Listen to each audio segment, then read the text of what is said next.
Please join me as I work on Castan. This is, well, it's my city planet. I've done a little bit more work on this file. These are my 5 planets.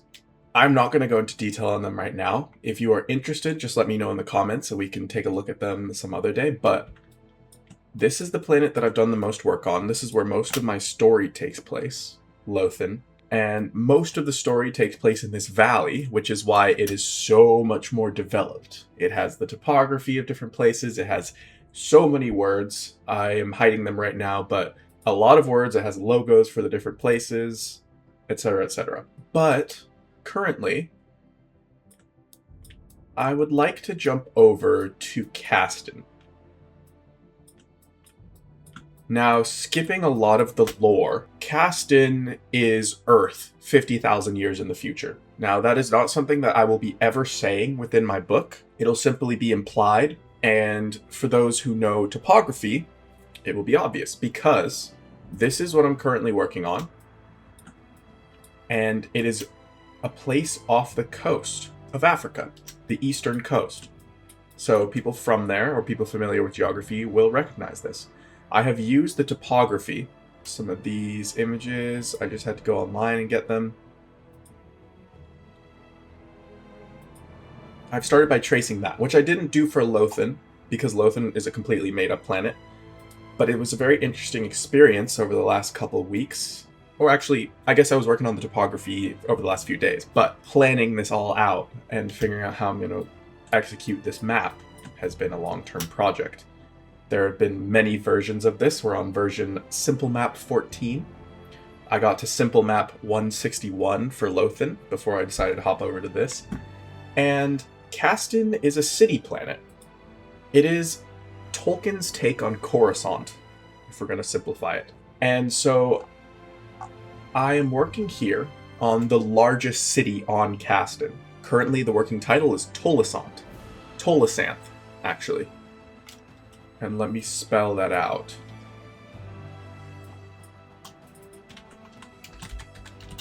Oops. Tolisanth. It is one of many cities, but of particular note because from anywhere within it, within this visible map, you can't see the edge. It is just an endless sea of city. So I've placed it beside the sea. I've placed it next to a mountain range, and then a vast open area because there is specifically a mountain here. And the city isn't going to go within this circle here because it is the last truly untouched mountain within the city. Even these mountains, though the city's going to kind of wrap like a sea around them. Nope, wrong layer. Here we go. The city's going to kind of wrap like a sea around them. This will be where the brunt is. The main source of the city. I will still be putting some buildings across these mountains. And here. But this will be completely untouched, and I'm going to give it a woodland around it, which will not be in the other areas, because it's a very distinct location. And to quickly pull you up to speed, absolutely dragging you by perhaps your backpack straps, this circle you see is a path. It is a very specific path because it is the path that Tol Emeth, or the Enclave, takes. It is a moving building, built by the elements in the days of old. And it goes between the seat, or the consulary, which is the old seat of power, to that single lasting mountain. And on that mountain, there's sort of a power imbalance right now, because that mountain was originally a place where people stayed, where the kings and queens of old resided. But power has sort of shifted, and it has become less democratic, less of a republic as time has gone on. there were 5 Senate chambers in here where delegates and senators of nations throughout the city met. And that has sort of fallen by the wayside. And now, this is the de facto crown. A city called Terrace Astalith, which stands upon the mountain. So there used to be 2 towers that would transfer between these 2 points of power. However, one of them got lost. Now you might wonder how it can get lost. Well, there is a river, a massive river, that cuts through the heart of the city. And that is one of the things that today I will be working on. But this river is so vast that it has divided the city itself and created 2 separate ecosystems on either bank. I'm playing with the idea of when you have a great city, and by great I mean hundreds of miles in span, you won't just get boroughs. It won't be like New York where you have Chinatown and you have the Italian districts. No, you will get separate entities. You will get places that have so different rulings that over the hundreds of years that the city lasts, they will begin to diversify in a way unseen in any city of mankind so far. And exactly thus, we get Gallifrey and Damen. And along its banks, Damen will look different. I've started with these long buildings, but I think it will have a lot more circular. I will use a lot more dark colors. So if the seat is the current center of power, or the primary center of power, maybe just politically, for Gallifrey, Damen's is currently called the Acrendium. And it has the edifice, which is this giant circular platform that one can walk out on. It's going to be surrounded by buildings, of course, but this side of Damen is different, and it is more poor. So while the city on Gallifrey's side has flourished, expanded, it has buildings of many different sizes and shapes and scales, and it is immense, Damen is sort of strange. Over time, the tower which crossed through it ended up being lost. And so the West Landing has fallen to ruin. It is half crumbled now. The East Landing stands alone, jutting out into the void over the edge of the mountain, and it is called the Isthmus, the only of the great landings to remain. And that is a quick brush up. Some of these towers are so tall that it is about 100 kilometers, about 70 miles from the crown of the mountain to the sea. And some of these towers can actually see the sea from here. And it is only the most wealthy, the most powerful who are standing on these towers who see anything but city. Even the greenery on these mountains, which, as I said, won't be completely swallowed by city, but might stand with some buildings on them, the greenery is lost. The only point of green, the only forests that are untouched in this region, are upon this mountain here. Now, let me get started, and as I get started, I will tell you about the geometry that you're seeing here. So, as I said, there are these 2 half circles where these moving buildings have gone across. It forms a giant circle that attaches Myth to the seat. Myth is the current name of the mountain. Everything changes. All these names are fluid, so whatever you hear me refer to something as might change down the line. At the moment, the mountain is Myth. The Presidial, here at the meeting of these 2 rivers, is the largest, tallest building. Sorry, not largest, There are ones that are far more wide. But it's the tallest building in the city.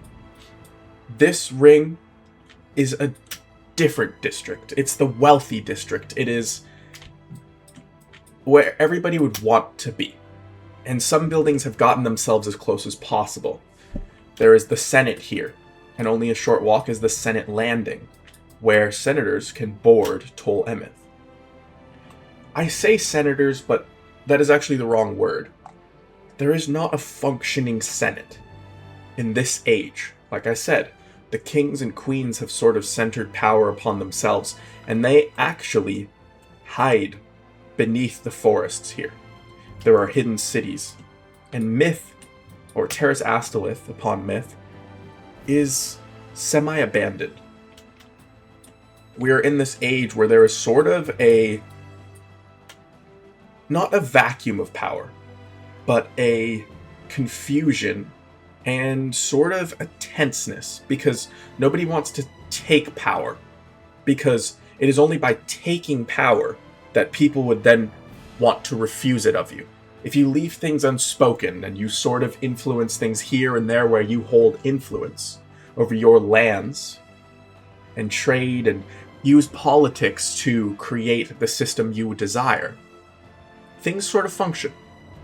And I don't know how direct rule and a simplicity of politics evaporated in this hour in Gallifrey, but it is gone. And nobody wants to shake up the status quo. There is no Senate. The Senate building still functions. There are senators, there are consuls, there are different people who still go to this building, but they really don't do much. That is hard to describe without hours. Another point of interest is the Pyramids, which are 3 twin sort of buildings along the line here, and they are also ones that are getting as close to Tol Emeth as they can, to the center of power. The center of power being the center point between these two. Now, everything I'm referring to is all occurring in Gallifrey. Damen, upon the other side of the river, has different politics. It has a more functional center. The Akrendian is a very successful location. And part of the reason is because in an Elder Age, for the first time in human history, the capital seat of mankind was surpassed by another planet. So, all through current mankind's history, up until 2026, Earth has been our center point. Now, of course, it's been our only point, but that still remains a fact. Now, we're imagining a future with 5 planets. This is a different take on the future than a lot of things do, like Star Trek and Star Wars and Dune, where humanity sort of expands like a growing virus and coats everything. Here, rather, we reach 5 planets. And for a time, this is enough. For the current story, and the foreseeable future, and the memorable past, it has been 5 planets. Now, there is an order to it. Dale is the most recent one. Dale is back in our solar system, so we sort of expanded out to a separate solar system that had habitable planets within it. I think that although there are nice stars and nice planets out there, most of them aren't directly habitable. And I don't believe that humanity is so desperate as to move away onto places where death is not merely an occurrence or an option, but almost a certainty. I don't think I would want to live within a glass dome where one single crack and my whole world has shattered. You know, there are going to be people, but not en masse. Those groups won't thrive and expand like the scales of Earths that we are talking about with billions. Perhaps in the past, perhaps even currently, there are little settlements like that, but those won't thrive, even if they survive. What humanity needs is another Earth. A place with similar gravity, similar atmospheric conditions, similar minerals, similar flora and fauna, things that don't kill us, similar room to expand upon. And they found that on Lothen. So this is a pretty rough map, but this is our solar system. Okay, here's Earth, and one of these is Dale. Now, I have looked back at it, and I think the second most habitable planet in our solar system is Venus, but it is hardly habitable. The thing is, home or origin points can become sort of a pilgrimage or a religiously important place. And so, humanity moves to this secondary system. There is Lothen, a planet much like Earth, but better in every way. I say that it is a poisoned world. What does mankind long for more than a poisoned world?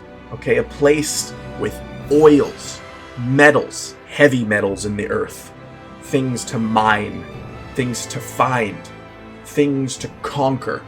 These vast places that are almost inhospitable, and yet perfection. And so humanity explodes and thrives upon it.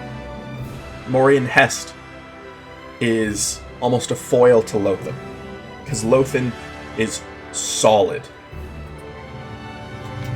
Lothen is vast. It has huge mountain ranges. It has vast river systems. And Lothen is stone. It is rock. Durham is a mineral that is found there.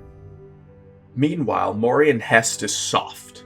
It is humongous, but extremely soft, muddy, constantly shifting. Waters wash away things and replace it, and it is hard to do anything really but farm. And even that is kind of iffy.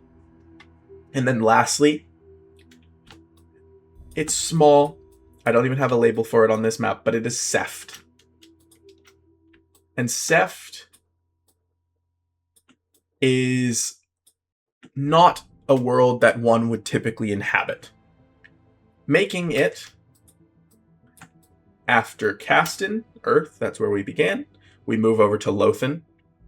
Then some people scattered to Morian Hest. They found High Gundurist and Nolden. Then the outsiders move to Seft. Seft also is known by the name Emeran, or Emeron. And it is a ball of water. But very distinctly, it is a ball of shallow water. Most of the time, it is about ankle high, sometimes up to one's knees. In places, there are deeper sections, maybe 10 to 30 feet deep, very clear, pale water. And within it is a white stone. That is what's under the water, creating this very pale blue look.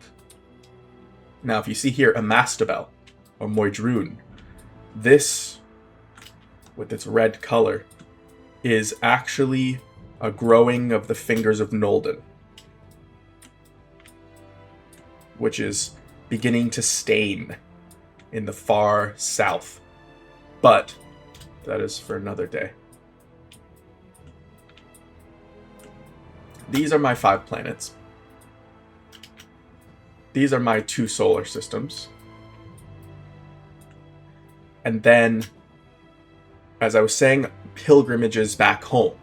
Some people, from Seft specifically, want to return to the center of mankind. But the world is taken, the Earth. And so they go back, and they find a new planet. And the only one semi-habitable is Venus, specifically its upper atmosphere. And so they become a people of the clouds, as close to the heart of mankind as they can muster. And what is strange is on Seft, days and nights are 20 to 30 minutes each. You live lifetimes. On Venus, each day and night is about a year. So it is a complete flipping of their ideology and their perception of time and life itself.